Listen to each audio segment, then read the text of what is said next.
Dua perumpamaan pak-pak sada ulang bagai urupen biang terkapit.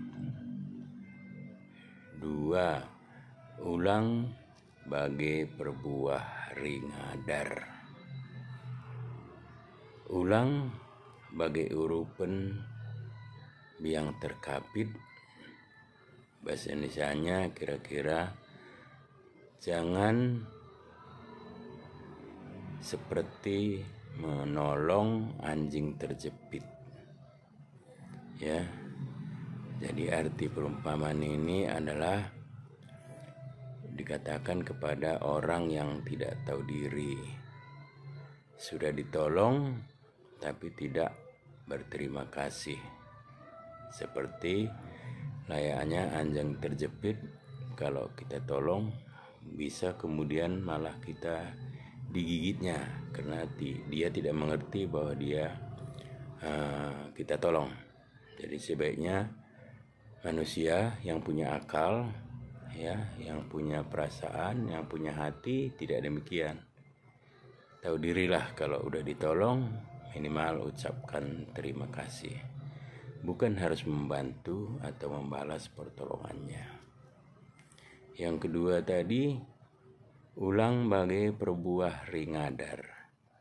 Jangan seperti layaknya buah ringadar. Buah ringadar ini bagi orang Pak pasti tahu, ya. Itu sangat indah, ya. Ada dua macam saya ingat buah ringadar. Kuning merona dengan belang-belang atau merah dengan belang-belang. Dari luar sangat indah sekali, ya. Mungkin bisa kita bikin itu jadi tumbuh-tumbuhan hiasan kita budidaya, ya. Karena ringadar ini tumbuhnya secara liar.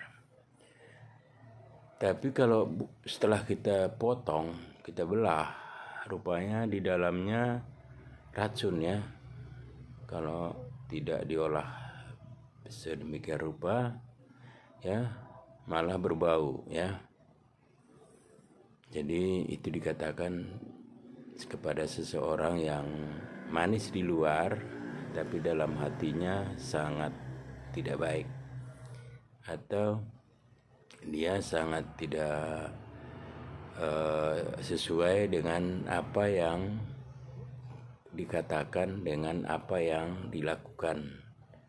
Jadi kelihatannya orangnya baik, tapi di belakang atau kenyataannya dia sangat jahat kepada sesamanya. Jadi itulah dua tadi perumpamaan atau peribahasa Pak. Pertama tadi ulang bagai urupen biang terkapit. Yang kedua ulang bagai perbuah ringadar. Mudah-mudahan perumpamaan ini bisa kita ingat karena ini adalah peninggalan dari nenek moyang kita, siapapun yang mengaku sebagai orang Pak. Ayo kita pelajari yang masih relevan dengan zaman saat ini. Terima kasih telah berkenan mendengar dan menonton. Selamat siang, salam sehat semuanya. Jua.